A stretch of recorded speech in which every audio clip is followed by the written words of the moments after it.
हुए डॉक्टर लक्ष्मण यादव जी, तालियों से स्वागत करें। इस बल्लभगढ़ के सीकरी गांव में आज बाबा साहब और महात्मा फूले की जयंती के मौके पर आए हुए सभी सम्मानित लोगों को मेरा इनकलाबी सलाम है। जय भीम, जय मंडल, जय संविधान। सबसे पहले तो माफी कि मुझे इस कार्यक्रम में पहले आ जाना चाहिए था। आप लोग सुन रहे 11 बजे से बैठे हुए, तो पहले तो माफी कि हम देर से पहुंचे कुछ वजहों से, और अब खाने का समय भी हो गया है, तो बहुत देर तक रोके रखना मुश्किल है। इसलिए बहुत कम वक्त में कुछ बहुत जरूरी बातें आपसे साझा करूंगा। मैं उत्तर प्रदेश के पूर्वांचल के एक जिले का रहने वाला हूँ, दिल्ली विश्वविद्यालय में पढ़ाता हूँ और हरियाणा में कार्यक्रम में आया हूँ। ये सब इसलिए संभव हुआ क्योंकि महात्मा फूले और बाबा साहब डॉक्टर अम्बेडकर ने एक ऐसे भारत का ख्वाब देखा जिसमें सब मिलजुल करके रहे। और दूसरी बात, इस कार्यक्रम में जितने लोग आए हैं, मुझे लग रहा है वो पहले से जागरूक लोग हैं।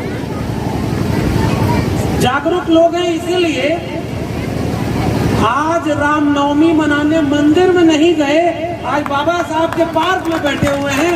आप सभी को सलाम है, क्योंकि आज तो बड़ा दिन है उनके लिहाज से। आज तो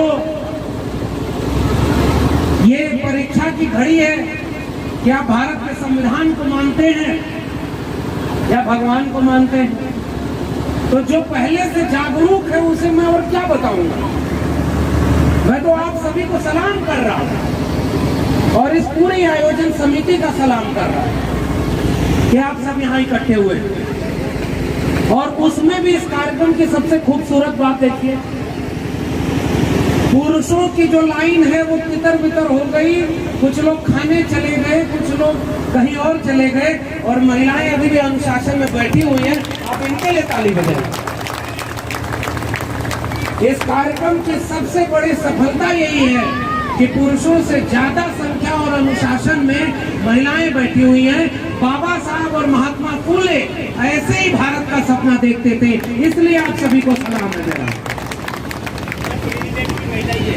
और देखिए, अभी इन्होंने बताया कि इस आयोजन समिति का की अध्यक्षता प्रेसिडेंट भी एक महिला ही है। इससे बड़ी बात क्या है, मैं उनको अपना जय भीम बोलता हूँ। बाबा साहब ने एक बात कही थी कि किसी भी देश और समाज की प्रगति अगर मुझे देखनी होगी तो मैं उस जगह की दो चीजों को ही देखूंगा, वहां महिलाओं की स्थिति क्या है और वहां के विश्वविद्यालयों की स्थिति क्या है। तो आज महात्मा फूले और बाबा साहब के सपनों का भारत बनाने के लिए महिलाएं तो सामने खड़ी हैं। और यह बात आपको भी पता है कि आज जो दिन है, हिंदू रीति रिवाजों के मुताबिक देवी की पूजा 9 दिन किया उन्होंने।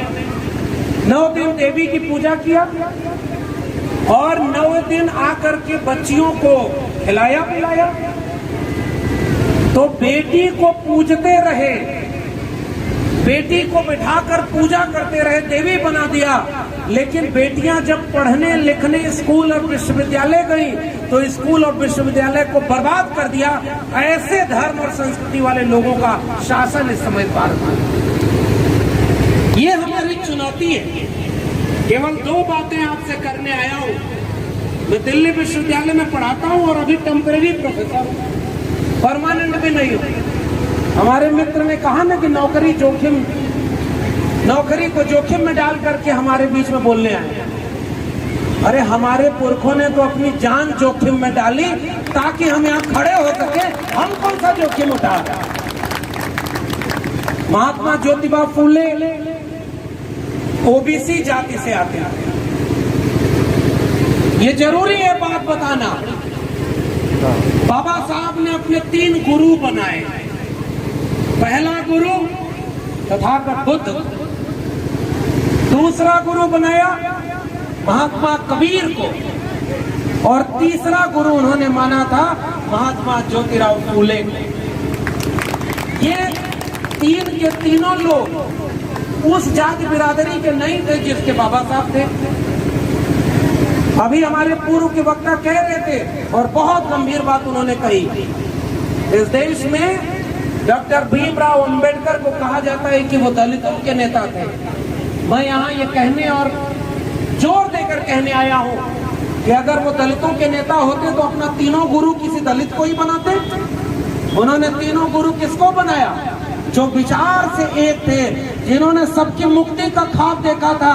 ऐसे महात्मा तथागत बुद्ध से लेकर के, जिसने मानवता को, मनुष्यता को आगे बढ़ाने का काम किया, कबीर से लेकर के, और महात्मा ज्योतिराव फूले को अपना गुरु बनाया, उसे आप कहते हैं कि वो दलितों के नेता थे।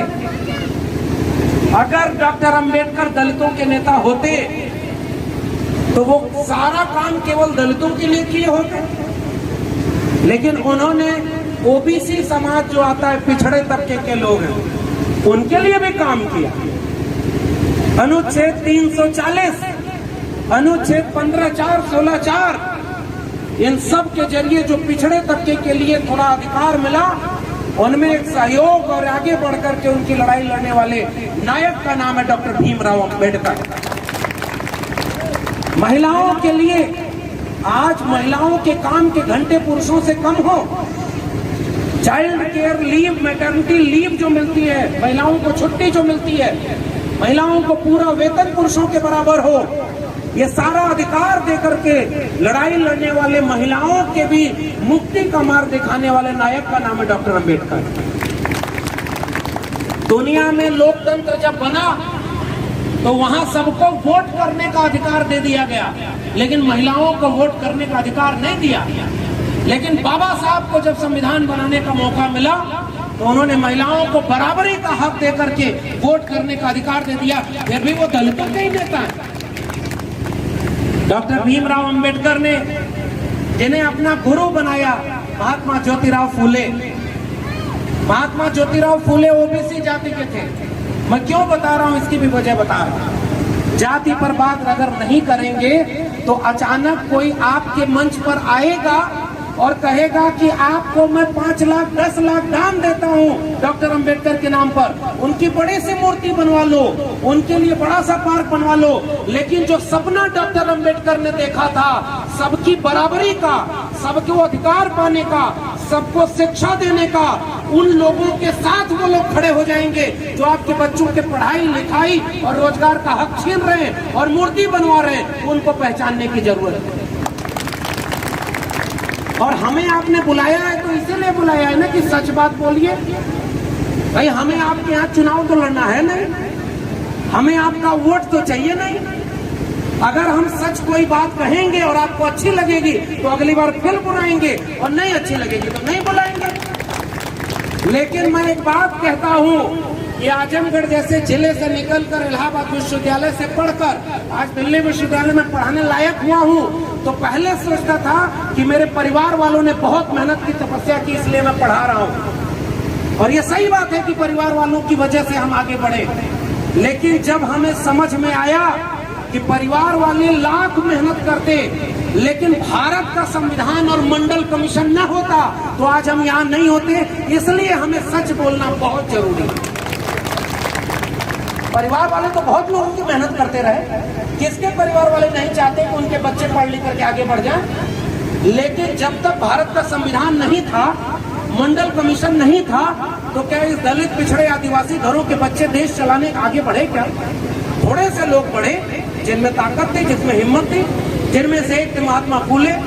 महात्मा फूले ने जब ये बात समझी और ये बात समझी कि अपने मित्र के शादी में गए हुए थे बुलावा में, किस्सा सुनिए। तो बारात में साथ चल रहे थे कि अपने प्रिय मित्र की शादी है, नाचते गाते चल रहे थे। अचानक ब्राह्मणों की नजर पड़ती है कि ये कोई शूद्र हमारे साथ बराबर में कैसे शादी में चल रहा है। अचानक ब्राह्मण चिल्लाने लगे, कह रहे भाई ये शूद्र कैसे हमारे साथ आ गया, हम तो अपवित्र हो गए, भगाओ इसे बारात से। तो वो भगा दिए गए, तो अपने पिता से जाके पूछते हैं कि मेरे मित्र की शादी से मुझे भगा दिया। तो उनके पिता ने कहा कि गनीमत समझो कि उन्होंने तुम्हें मारा पीटा नहीं, केवल भगा दिया, तुम कैसे धर्म भ्रष्ट करने उनकी शादी में गए। महात्मा फूले ने कहा कि वो तो मेरा प्रिय मित्र है, हम दोनों एक ही हैं, तो धर्म कैसे भ्रष्ट हो गया। उन्होंने कहा था वो ब्राह्मण है और तुम शूद्र हो, इसलिए दोनों एक बराबर नहीं हो सकते, इसलिए उनका धर्म भ्रष्ट हो गया। ये सोचिए इतिहास और जानना क्यों जरूरी है। उसके बाद जब महात्मा फूले पढ़ लिख करके आगे बढ़े तो स्कूल खोलना शुरू किया। जिस देश में आज कुछ लोग आकर के कहेंगे कि ये राम और कृष्ण का देश है, ये अखंड हिंदू राष्ट्र है, आर्यावर्ते जम्बू द्वीपीय भारत खंडे विश्व गुरु है हम, उन लोगों से एक सवाल पूछिएगा कि अगर दुनिया में कहीं इंसान इंसान में भेद नहीं किया गया तो जब तुम विश्व गुरु थे तो तुमने जाति क्यों बना दी जहां एक ब्राह्मण बड़ा होता है और शूद्र छोटा होता है, उसके छूने से तुम अपवित्र हो गए, फिर किस बात के विश्व गुरु थे तुम। ये सवाल पूछना जरूरी है कि नहीं जरूरी। महिलाओं को और शूद्रों को पढ़ने का हक नहीं दिया, फिर किस बात के विश्व गुरु थे तुम। ये सवाल पूछना जरूरी है कि नहीं। तब तक तो महिलाओं को अधिकार नहीं था। अब महिलाओं को क्या समझाया कि आपको पुरुषों की मुक्ति और उम्र बड़ी करने के लिए व्रत रखना है। तो धर्म का सारा ठीका किसके ऊपर, महिलाओं के ऊपर। महिलाएं व्रत रखती हैं। हमारे यहाँ चलता है, पता नहीं हरियाणा में चलता है कि नहीं, आप लोग मुझे बताइए। हमारे यहाँ एक व्रत होता है ज्यूत पुत्र का व्रत, चीटिया जिसे कहते हैं। तो माएं अपने बेटों की उम्र बड़ी होने के लिए उसको रखती हैं। आप लोगों के यहाँ भी होता ही होगा। पूरे भारत में महिलाएं अपने बेटों की उम्र बड़ी करने के लिए, उनकी रक्षा के लिए ज्यूतिया का व्रत रखती हैं। तो जरा लड़कियां जितनी हैं उनसे मैं कह रहा हूं कि जाके अपनी माओं से पूछना कि लंबी उम्र की जरूरत केवल बेटों को है कि बेटियों को भी है, उनके लिए कौन सा व्रत है बताओ। ये सवाल जरूरी है कि नहीं जरूरी। और दूसरी बात, पति की लंबी उम्र हो इसके लिए पूरे देश में महिलाएं व्रत रखती है ना।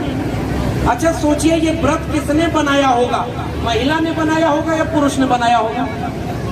अगर महिलाएं व्रत रखने का ये सिस्टम बनाती तो व्रत कौन रखता, पुरुष। किसके लिए रखता, महिला की लंबी उम्र के लिए।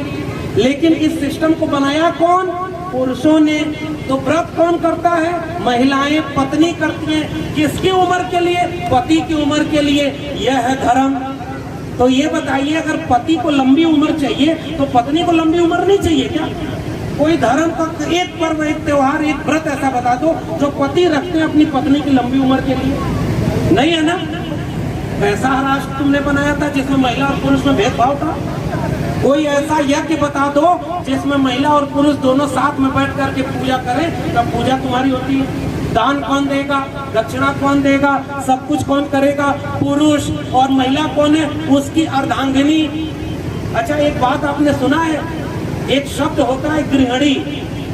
बहुत कठिन भाषा में नहीं बोलूंगा, आसान भाषा में बोल रहा हूँ। गृहिणी मतलब समझते हैं, जो घर को संभाले, जो घर की देखभाल करे। तो जो कोई बाहर का काम ना करे, घर संभाले, उस महिला को क्या कहा जाता है, गृहिणी। अंग्रेजी में क्या कह दिया, हाउस वाइफ है। आपकी पत्नी क्या करती है तो कहते हैं हाउस वाइफ है, घर संभालती है। और जितने नालायक पति थे जो बाहर कुछ नहीं करते, घर संभालते, उनके लिए कोई शब्द है क्या, कोई शब्द ही नहीं है। तो अगर पुरुष घर संभाले तो गृहिणी क्यों नहीं कहते उसको। ये होना चाहिए कि नहीं होना चाहिए। इसका मतलब क्या है, गृहिणी घर संभाले ताकि घर के अंदर कैद रहे और पुरुष घर के बाहर जाए। पूरा ब्रह्मांड कौन चला रहा है, पुरुष। और महिला की काम की कोई इज्जत नहीं है। डॉक्टर अंबेडकर उस शख्स का नाम है, महात्मा ज्योतिराव फूले उस शख्स का नाम है जिसने अपनी पत्नी को पढ़ाया और उसके साथ कहा कि आज तक इस देश में शूद्रों और महिलाओं को पढ़ने का अधिकार नहीं था। हम पति पत्नी मिलकर के स्कूल खोलेंगे और इस देश में सबको पढ़ाई के साथ लड़ाई की ट्रेनिंग देंगे। उनका त्योहार मनाने आते हैं। ज्योतिराव फूले भी अपनी सावित्रीबाई फूले से कहते कि मेरी लंबी उम्र के लिए व्रत रखा करो, चूतिया व्रत रखो। और आजकल टीवी में आ गया है करवा चौथ, नया नया व्रत पैदा हो रहा है। मैं एक बात कर रहा हूँ, आप सब लोग जागरूक लोग हैं, बहुत सम्मानित लोग हैं। एक बात बताइए, एक देवी का नाम आपने, बुजुर्ग लोग बहुत लोग हैं, आप लोग बताइएगा, ये संतोषी माता किस वेद में लिखी हुई है? संतोषी माता का नाम सुना है ना? संतोषी माता जब तक भारत में टीवी नहीं आई थी तब तक भारत में माता नहीं थी। जब टीवी आई और उस पर एक फिल्म बन गई तो एक नई देवी पैदा हो गई और जिनकी पूजा होने लगी कि वो संतोषी माता है। भैया तुम लोग देवी देवता को खुद ही पैदा कर लेते हो और खुद ही उनकी पूजा कराते हो, कौन से बात की तुम विश्वगुरु? आजकल नारा लगता है मेरे प्रदेश में, जो राम को लाए हैं हम उनको लाएंगे। सुना है आपने? सुना था, चुनाव में नारा लग रहा था, जो राम को लाए हम उनको लाएंगे। हम तो ये समझते थे कि राम तो अपने आप आए थे। तुम्हारी कहानी बताती है कि राम तो अपने आप आए थे। यदा यदा हि धर्मस्य ग्लानिर्भवति भारत अभ्युत्थानं तदात्मानं सृजाम्यहं युगे युगे। भाई तुम तो अपने धर्म को ही भ्रष्ट कर दिए कि तुम राम को लाए हो और हम वोट दे करके तुमको लाएंगे। वही लोग एक दिन आकर के आपको कहेंगे कि हमारा धर्म खतरे में है, अपने बेटी बेटी को भेजो कि उनसे लड़ाई लड़ने का। इस खतरे को समझाने आपके बीच में आया हूं। अगर ज्योतिराव फूले, सावित्रीबाई फूले धर्म को बचाने की लड़ाई लड़ते तो हम आप यहाँ उनको याद नहीं कर रहे। डॉक्टर अंबेडकर विदेश जाकर के पढ़ाई करते, उनको पढ़ने के बाद जब घर आए तो रहने की जगह नहीं मिली। उनकी जाति पूछते थे, चपरासी जो उनका था फाइल फेंक कर देता था। उस डॉक्टर अंबेडकर ने लड़ाई लड़ी अकेले दम पर। आज तो आप लोग इतने लोग हैं, हम तो इतने लोग हैं, वो लोग अकेले लड़े थे तब भी भारत को बदल दिया। हम लोग इतने लोग हैं फिर भी डरते हैं। एक बात समझिए, महिलाओं को घर में कैद रखना है, शूद्र अगर छू लेगा तो हम अपवित्र हो जाएंगे, इनको जमीन पर बैठने नहीं देना है, दूर बैठे रहो। ये सब कानून किसने बनाया? उन्होंने बनाया। आप जानते हैं ना, उन्होंने, उनका नाम नहीं ले रहा हूं, उन्होंने लिखा मनुस्मृति। सुना है आप लोगों ने? मनुस्मृति का नाम जानते हैं? मनुस्मृति में लिखा है कि महिलाओं को बचपन में पिता के अधीन, युवावस्था में पति के अधीन और वृद्धावस्था में पुत्र के अधीन रहना चाहिए। कहीं ये नहीं लिखा है कि पुरुष को किसके अधीन रहना चाहिए। भेदभाव है ना? शूद्र को लिखा है कि अगर वो मुख्य मार्ग से चले तो उसको मारा पीटा जाए, ये लिखा है उस किताब में। अगर शूद्र वेदों को सुन ले गलती से भी तो उसके कान में शीशा पिघला के डाल दो। मराठा राज्य जो था पेशवाओं का, पेशवाओं के राज में उनके गले में मटका डाला था, पता है ना? उनके पीठ पर झाड़ू लगाया था, पता है ना? कि वो कहीं फूंक न दे कि वो अपवित्र हो जाए और उनके चलने से जो गंदगी हो रही है वो झाड़ू से साफ होती रहे। तो इंसान समझते थे क्या वो आपको? और ये सब किस किताब में लिखा? मनुस्मृति में। और जब बाबा साहब को मौका मिला, एक बहुजन को मौका मिला, तो उसने महिला को पुरुष से अलग नहीं लिखा, उसने शूद्र को ब्राह्मण से अलग नहीं लिखा। उन्हें मौका मिला तो भारत का संविधान लिख दिया जिसमें सब बराबर हैं और कोई किसी को छू करके अछूत नहीं कर सकता, कोई महिला को शोषित नहीं कर सकता। ये अंतर है उनमें और हम में। अब एक दूसरी बात बताता हूँ, मैं ओबीसी से आता हूँ। ओबीसी को ये लगता है कि हमको तो अछूत बनाया नहीं, हम तो भाई धर्म के मानने वाले लोग हैं। तो ओबीसी समाज के लोगों को मैं कहता हूँ कि आपको ये बात सोचनी चाहिए कि ज्योतिबा फूले तो आपके समाज के हैं ना? ज्योतिबा फूले माली जाति के थे, छत्रपति साहू जी ओबीसी समाज के थे, शिवदयाल सिंह चौरसिया पनवाड़ी जाति के थे, चंद्रिका प्रसाद जिज्ञासु पिछड़े समाज से आते थे, पेरियार ललई सिंह यादव जाति से आते थे, महामना राम स्वरूप वर्मा कुर्मी जाति से आते थे, बाबू जगदेव प्रसाद कुशवाहा जाति से आते थे। और ये कौन लोग हैं? ये कोई हिंदू राष्ट्र बनाने नहीं आए थे। ये इस देश में जो इंसान और इंसान में अंतर कर दिया गया है, बांट दिया गया है, उसके खिलाफ लड़ाई लड़ने वाले लोग थे, जो तथागत बुद्ध से लेकर के मान्यवर कांशीराम, डॉक्टर राम मनोहर लोहिया, डॉक्टर भीमराव अम्बेडकर की तरह एक नया भारत बनाने वाले लोग थे। हम उनकी विरासत के लोग हैं, इसलिए हमें गर्व नहीं है कि हम हिंदू हैं। अब मेरे सवाल का जवाब दीजिए, अगर हम हिंदू थे तो 1931 की जनगणना बताती है कि 15% आबादी दलित लोगों की थी, है ना? इतना जानते हैं ना, आपकी आबादी 1931 में 15% थी। तो आज आपको एक सवाल पूछना चाहिए कि नहीं पूछना चाहिए कि अगर आपकी आबादी 15% है तो इस देश के जितनी जमीन है उस जमीन का 15% मालिकाना हक दलित के पास होना चाहिए कि नहीं होना चाहिए? होना चाहिए कि नहीं होना चाहिए? भारत का मतलब तुझे है ना। हमारे प्रोफेसर जितेंद्र मीणा आए हुए दिल्ली विश्वविद्यालय से, राजस्थान के रहने वाले हैं, और आदिवासियों को जयपाल सिंह मुंडा, बिरसा मुंडा, सिद्धू कान्हू तिलका मांझी, उनकी लड़ाई लड़ने वाले लोग बाबा साहब के साथ जयपाल सिंह मुंडा संविधान सभा में खड़े होकर कहते हैं कि भारत का संविधान बन रहा है और आदिवासी कहाँ है? और जयपाल सिंह मुंडा ने कहा कि हमें आपको लोकतंत्र सिखाने की जरूरत नहीं है, हम तो सैंधव घाटी सभ्यता के वारिस हैं, तुम हमसे लोकतंत्र सीखो, हमको लोकतंत्र मत सिखाओ। और उन लोगों को जब आदिवासियों का हक मिला, 7.5% उस समय आबादी थी, आज तो बढ़ गई। तो अगर आदिवासी भी हिंदू था तो आज 7.5% आदिवासियों की जमीन होनी चाहिए कि नहीं होनी चाहिए? उल्टे हो क्या रहा है? आज दलितों की जमीन इस देश में 1% से भी कम है। जमीन आपके पास है क्या? बताइए, हाथ उठा के बताइए, आपके पास जमीनों का मालिकाना हक है क्या जितना होना चाहिए था? आदिवासियों के पास जमीन उतनी है क्या? महिलाओं के नाम से तो जमीन ही नहीं होती, क्योंकि वो पति की लंबी आयु का व्रत रख रहे थे। ये पतियों ने चालाकी करके महिलाओं को अपना गुलाम बना लिया। आर्थिक रूप से सशक्तिकरण का, महिलाओं की मुक्ति का ख्वाब देखने वाले नायक ज्योतिबा फुले और महात्मा फुले, और इसके बाद डॉक्टर अम्बेडकर। तो ये हिंदू राष्ट्र अगर दलित और आदिवासी और ओबीसी थे तो इनके इतने ओबीसी के प्रोफेसर होने चाहिए कि नहीं होने चाहिए? 85% आपकी बात कही थी ना। डॉक्टर अम्बेडकर को तो आजादी के बाद दफन करने की साजिश हो गई। उनको अगर जमीन से फिर से उखाड़ करके सारे भारत में मजबूती से राजनीतिक रूप से मजबूत कर दिया तो उस शख्स का नाम था मान्यवर कांशीराम, जिन्होंने डॉक्टर अम्बेडकर को फिर से पूरे भारत का मसीहा बना। वरना इस देश के लोगों ने तो डॉक्टर अम्बेडकर की किताबों को खत्म कर दिया था, उनके पब्लिकेशन नहीं छपे, कोई जानता ही नहीं था डॉक्टर अम्बेडकर कौन है। क्योंकि ब्राह्मण कहाँ से पैदा हुआ था, उनके शास्त्रों में क्या लिखा है? ब्राह्मण कहाँ से पैदा हुआ था? मुख से पैदा हुआ।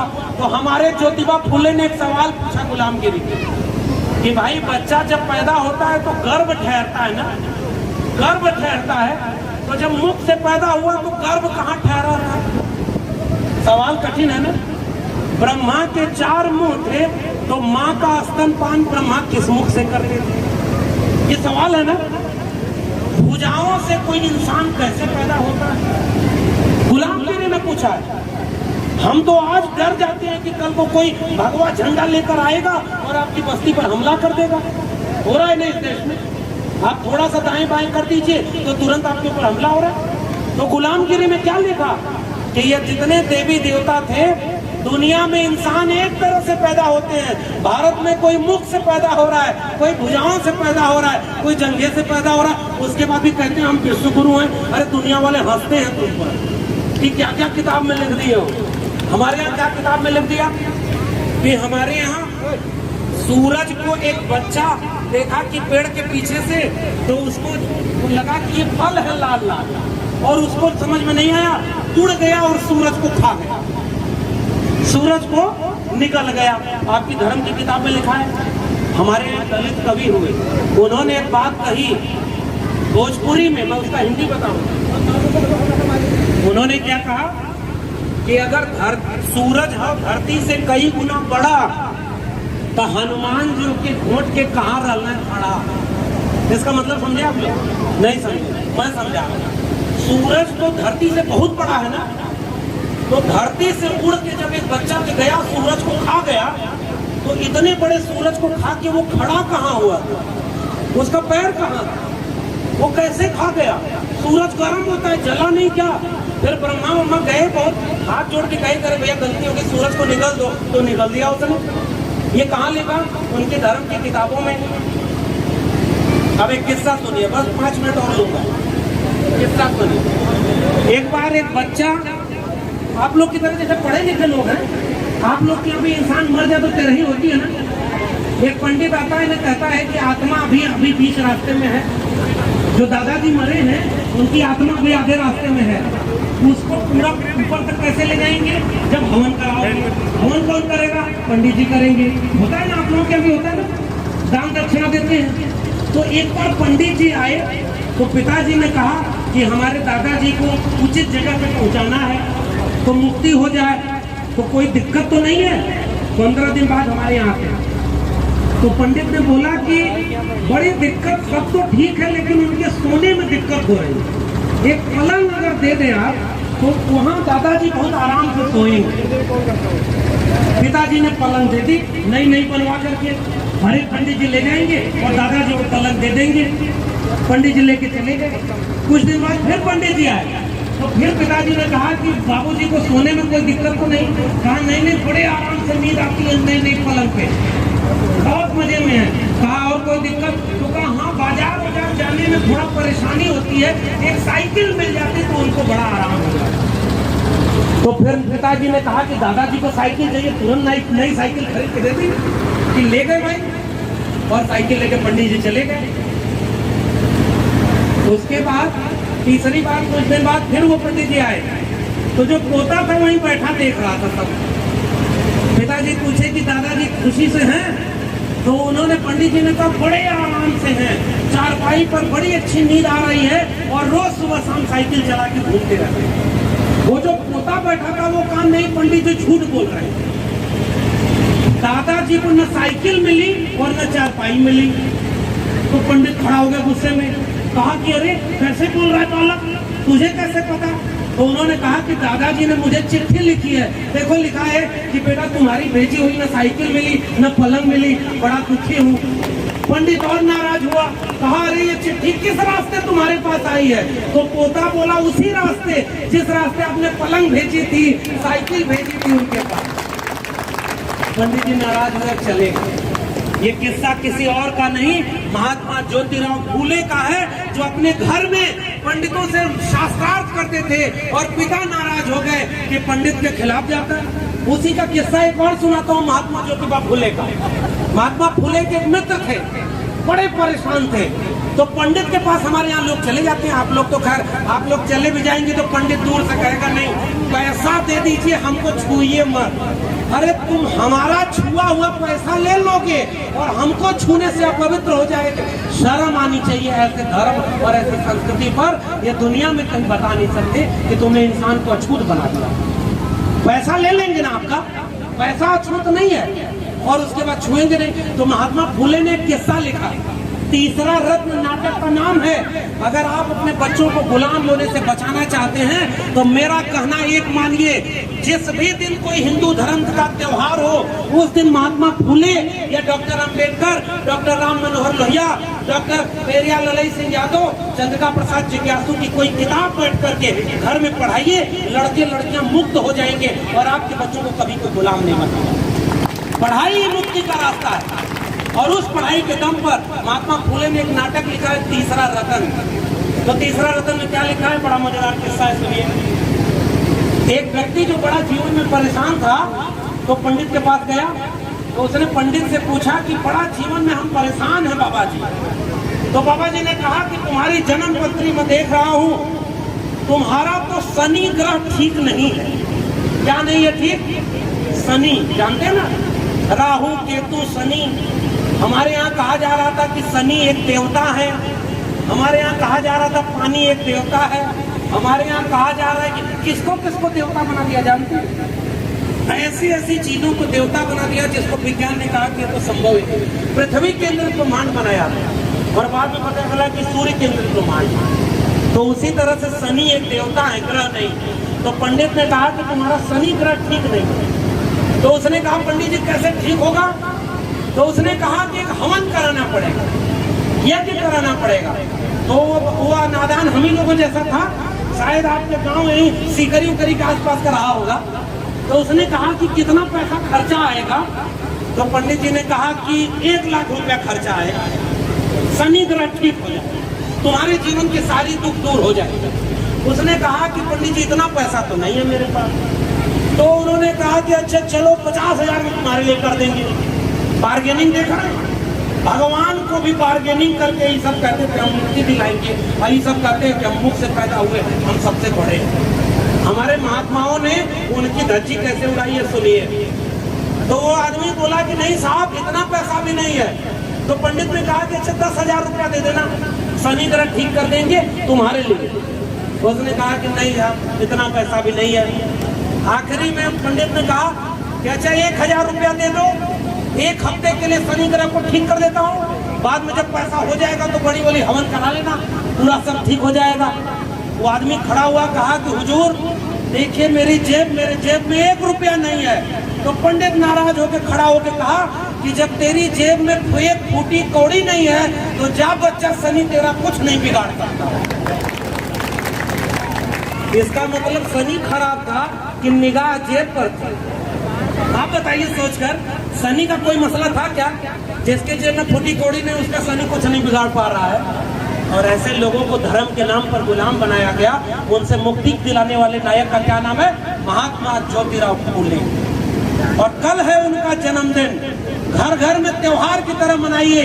आज के कार्यक्रम में जब ये बूढ़ी अम्मा और महिलाएं खड़े होकर नृत्य कर रही थी, हमारे ये बुजुर्ग लोग रागनी गा रहे थे, तब मुझे समझ में आ रहा था कि इस देश में महात्मा फूले और डॉक्टर अंबेडकर की जयंती हमारे लिए त्योहार का काम है। हम जश्न मनाएंगे कि हमारे पुरखे ऐसे हुए, हमें नाच है उन पर।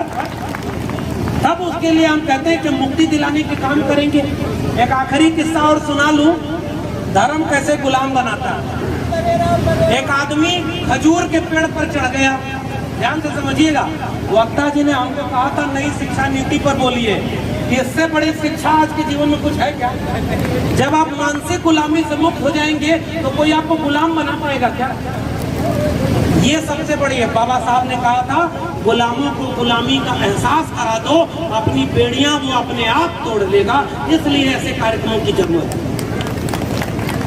एक हमारी तरह हमारी उम्र का लड़का था, ये नहीं हमारे से कम उम्र ये बच्चे की तरह रहा, खजूर के पेड़ पर चढ़ गया बहुत ऊंचाई पर। अब ऊपर से देखा तो डर गया कि हम उतरे कैसे। हनुमान की पूजा करता, हनुमान को वहीं से याद किया, हे हनुमान जी मुझे सही सलामत नीचे उतार दीजिए, इसी मंगलवार को 1 किलो लड्डू आपके मंदिर में चढ़ाऊंगा। थोड़ा दाएं बाएं देखा, आंख बंद किया, आधा दूर उतर आया, खजूर के पेड़ से आधा दूर नीचे आ गया। फिर कहा हनुमान जी आजकल बड़ी गरीबी है, 1 किलो नहीं चढ़ा पाऊंगा, आधा किलो चढ़ाऊंगा, कितने में मान जाइएगा। फिर थोड़ा दाएं बाएं देखा, थोड़ा समझा बुझा और नीचे आ गया तो कहा कि हनुमान जी आपके मंदिर पर तो हर मंगलवार बड़ा लड्डू चढ़ता है, वैसे भी मैं बड़ा पैसे की तंगी चल रही है, 250 ग्राम लड्डू चढ़ाऊंगा, उतने में मान जाइएगा। और थोड़ा नीचे उतरा और करते करते जब जमीन पर उतरा तो दोनों कान पकड़ करके उठक बैठक करते हुए बोला कि हनुमान जी आज के बाद न किसी पेड़ पर चढ़ूंगा और न लड्डू चढ़ाऊंगा। ये किस चीज का काम था? बुद्धि का। धर्म के नाम पर गुलाम बनाने वालों ने आपसे क्या कहा कि आपका जन्म हमारी सेवा करने के लिए हुआ है, इसीलिए तुम पैर से पैदा हुए हो। और हम लोग हाथ से श्रम करने वाले इस देश के दलित, पिछड़े, आदिवासी, पसमानदा 85% लोगों ने, हमारे पुरखों ने हाथ से काम करके इस दुनिया को रहने लायक बनाया और हमें ही उन्होंने अछूत कह दिया और हमें ही हमारे हाथ से छीन लिया। और इसी के लिए उन्होंने नई शिक्षा नीति लागू कर दी।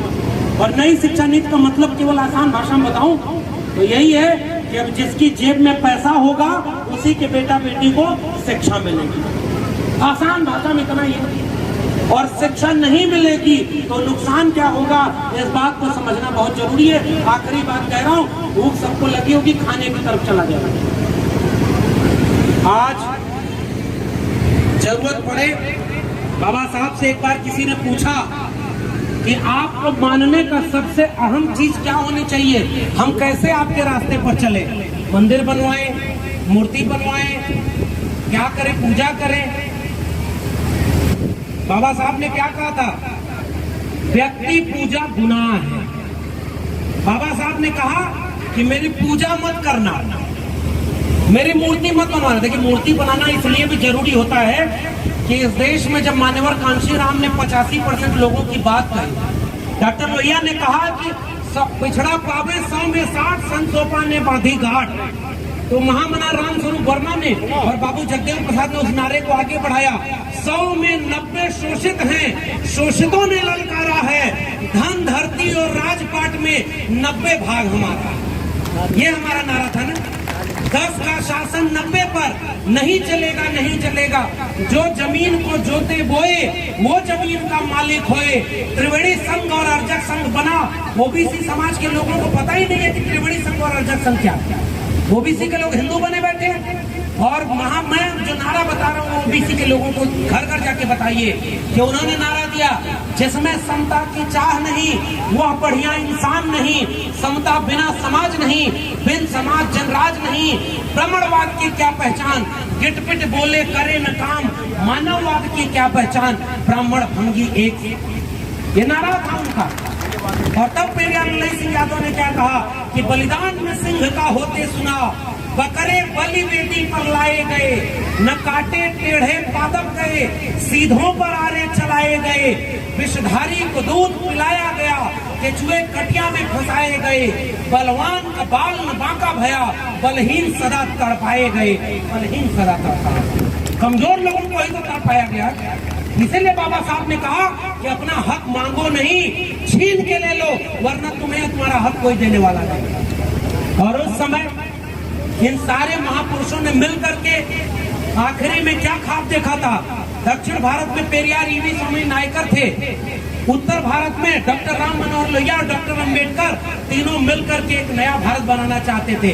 उस समय मान्यवर कांशीराम ने जब फिर से बहुजन की बात कही कि जिसकी जितनी संख्या भारी उसकी उतनी हिस्सेदारी, मान्यवर कांशीराम ने बात की। बाम से बनाया था, आज हमारे लोगों को आपस में लड़वाया गया।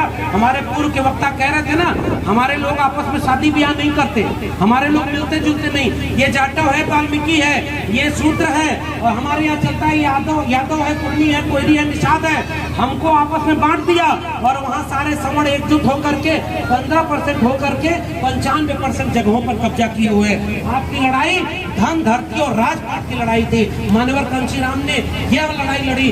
उसके बाद जब बहन जी का शासन आया तो पूरे उत्तर प्रदेश में सामंतवाद की छाती पर चढ़ करके बहुजन नायक नायिकाओं की मूर्तियां खड़ी करने वाले उस नायक का वो जो विरासत थी वो तथागत बुद्ध से लेकर के डॉक्टर अंबेडकर तक की विरासत थी। तो मूर्ति इसलिए भी जरूरी होती है कि अपने समाज का कोई व्यक्ति जब मूर्ति के सामने गुजरता है तो नाच करता है कि जिसने भारत का संविधान बनाया, हमें बराबरी का हक दिया, वो नायक नायिका हमारे बीच का था, हम उसके वारिस हैं, इसलिए हिम्मत देने का काम वो मूर्ति करता है। लेकिन उस मूर्ति तक रुक मत जाइएगा, वरना वही लोग आएंगे आपके मंच पर और कहेंगे कि आपके गांव में 5 मूर्ति और बनवा देता हूं। आप उनसे रोक कर कहिएगा, अगर हमारा कल्याण चाहते हो तो अब मूर्ति की जरूरत नहीं है, बाबा साहब को हम दिल में रखते हैं, हमारे बेटे बेटियों को लिए स्कूल बनाओ, विद्यालय बनाओ, हॉस्पिटल बनाओ।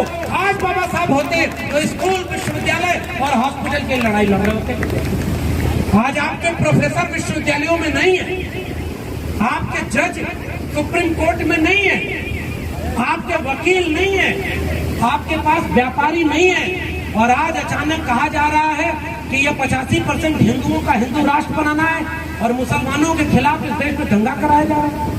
आप देखिए जाकर के कि आपके आसपास कोई कहता है कि गर्व से कहो तुम हिंदू हो और मुसलमानों को अपमानित किया जा रहा है। जो अपमान हमने आपने झेला था ना, वही अपमान इस समय मुसलमान को झेलना पड़ रहा है। याद रखिएगा, हमारे पुरखों ने कभी सांप्रदायिकता की लड़ाई नहीं लड़ी, हमारे पुरखों ने कभी मंदिर मस्जिद की लड़ाई नहीं लड़ी, हमारे पुरखों ने कभी दंगा की बात नहीं की, हमारे पुरखों ने इंसानियत की बात कही। हमारा नायक कबीर कहता है कि अरे इंदौर न पाई, हिंदुन की हिंदुआई देखी तुर्कन की तुर्काई। और उन्होंने लिखा रविदास जी ने कि जस के अलम की पात के पात पात में पात, तब मानुष की जात के जात जात में पात। जब रविदास मानुष न जुड़े जब तक जात न जात, तब कबीर ने कहा कि मुँह को कहाँ ढूंढे रे बंदे, मैं तो तेरे पास में। ना मैं मंदिर ना मैं मस्जिद, ना काबे कैलाश में, ना मैं जप में ना मैं तप में, ना मैं व्रत उपवास में। खोजी हो तो तुरते मिले हो पल भर की तलाश में। कहे कबीर सुनो भाई साधो, सब सांसों की साथ में, सब सांसों के साथ में। और आज हमारे लोगों को मंदिर मस्जिद के नाम पर लड़ाया जा रहा है। हमारे नायक तो कबीर रैदास थे, हमारे नायक ज्योतिबा फुले, डॉक्टर अंबेडकर, डॉक्टर लोहिया, मानवर कांशीराम थे। एक का नाम बता दो जिसने मंदिर मस्जिद की लड़ाई लड़ी हो। और आज हमारे लोगों को कहा जा रहा है कि हिंदुओं तुम्हारे ऊपर खतरा है। जिस देश में तुम कहते हो 85% हिंदू हैं, तो 15% मुसलमानों से खतरा है। इस देश में राष्ट्रपति हिंदू, प्रधानमंत्री हिंदू, उप प्रधानमंत्री हिंदू, गृह मंत्री हिंदू, वकील हिंदू, जज हिंदू, सारे हिंदू हैं, तो खतरे में हिंदू कैसे आ गया? जब जब ये सत्ता में आते हैं तब तब हिंदू खतरे में बताते हैं। क्यों बताते हैं पता है? क्योंकि आपका आरक्षण खत्म कर रहे हैं वो। आपके बच्चों की शिक्षा नई शिक्षा नीति से खत्म कर दिए हैं। आज आप कह दीजिए कि अगर हम सब हिंदू हैं तो 85% बहुजनों के प्रोफेसर, वकील, डॉक्टर, इंजीनियर हमारे देश में कराओ, तब हम मानेंगे हिंदू हैं। वरना हमें हिंदू कहना बंद करो। हम दलित हैं, हम आदिवासी हैं, हम पिछड़े हैं और मिलकर के बहुजन हैं। 85% श्रमजीवी कमेरा लोग हैं। हमारे पुरखों ने इस देश को बनाया है। तुमसे हमें सर्टिफिकेट नहीं चाहिए, तुम हमारा हक छीनने वाले लुटेरे लोग हो और हम कमेरे लोग हैं। 90% कमेरा का ही देश है। अगर विभाजन है तो 90% कमेरा श्रमजीवियों का और 10% लुटेरा और परजीवियों का। इसलिए मैं बात अपनी यहीं पर पूरी करके जा रहा हूं कि आप अगर कर सकते हैं तो यहां देखिए एक स्टॉल लगा हुआ है किताबों का। यहाँ से जाते हुए जीवनी लेकर जाइए, ज्योतिबा फुले, सावित्रीबाई फुले की, डॉक्टर अंबेडकर, डॉक्टर राम मनोहर लोहिया की, मानवर कांशीराम की, पेरियार लड़ई की, और जीवनी ले जाकर के बच्चों को पढ़ाइए, गांव-गांव समझाइए, स्कूल कॉलेज की लड़ाई लड़िए। भारत के संविधान को वो लोग नेस्तनाबूद कर रहे हैं। बड़ी मुश्किल से बाबा साहब ने बात कही थी, याद रखिएगा। अपने जीवन के अंतिम क्षण में पेरियार ईवी स्वामी नायकर ने, पेरियार ईवी रामास्वामी नायकर ने, डॉक्टर राम मनोहर लोहिया ने, डॉक्टर भीमराव अंबेडकर ने मिल करके कहा था कि हम सब मिल करके एक राजनीति शुरू करेंगे। दलित, पिछड़े, आदिवासी 85% लोग मिल करके एक नई राजनीति शुरू करेंगे जिसमें हमारे लोगों का शासन होगा। आपका शासन है क्या? आज आपका शासन है क्या? कहीं आपके लोग हैं क्या? जब आपके लोग कहीं हैं नहीं तो हम कहाँ हैं भाई? इसलिए जब उन्होंने आखिरी में एक बात कही थी डॉक्टर अंबेडकर ने कि बड़ी मुश्किल से ये कारवां यहाँ तक लाया हूँ, जो गीत गा रहे थे रागिनी, इन्होंने बात कही कि उनके बेटे मर गए डॉक्टर अंबेडकर के, वो अपने परिवार को नहीं देखे ना। उनकी पहली पत्नी कैसे चली गई आप सबको पता होना चाहिए। पेरियार ललई सिंह यादव ने परिवार छोड़ दिया। रामस्वरूप वर्मा के परिवार के लोग उनको अपना नहीं माने। बाबू जगदेव प्रसाद कुशवाहा को सड़क पर गोली मारी गई और उनके मुंह में पेशाब की गई, क्योंकि वो सामंतवादियों से लड़ रहे थे। आपके पुरखों के साथ ये सब हुआ है ना। तो ये परिवार की लड़ाई इन लोगों ने लड़ी क्या? अगर वो लोग अपने परिवार को देखते तो आज हम यहाँ खड़े हो पाते क्या? इसलिए अपने परिवार के लिए जितना काम देते हैं उतना दीजिए। गांव-गांव चलिए, टोली लगाइए। एक तरफ वो लोग आके कहते हैं राष्ट्रीय स्वयंसेवक संघ में जुड़ो, शाखा में आओ, हिंदू बन जाओ। आपको ये कहना है दलित, पिछड़े, आदिवासी घरों के बीच जाकर के कि हम सब मिल करके बहुजन लोग हैं। और डॉक्टर अंबेडकर के उस कथन को याद रखिएगा कि बड़ी मुश्किल से ये कारवां यहाँ तक लेके आया हूँ, इसे पीछे मत जाने देना, इसे आगे ले जाना। अगर आगे न ले जा पाओ तो इसे यहीं छोड़ देना, पीछे मत जाने देना। हमारी आंख के सामने भारत का संविधान तबाह किया जा रहा है।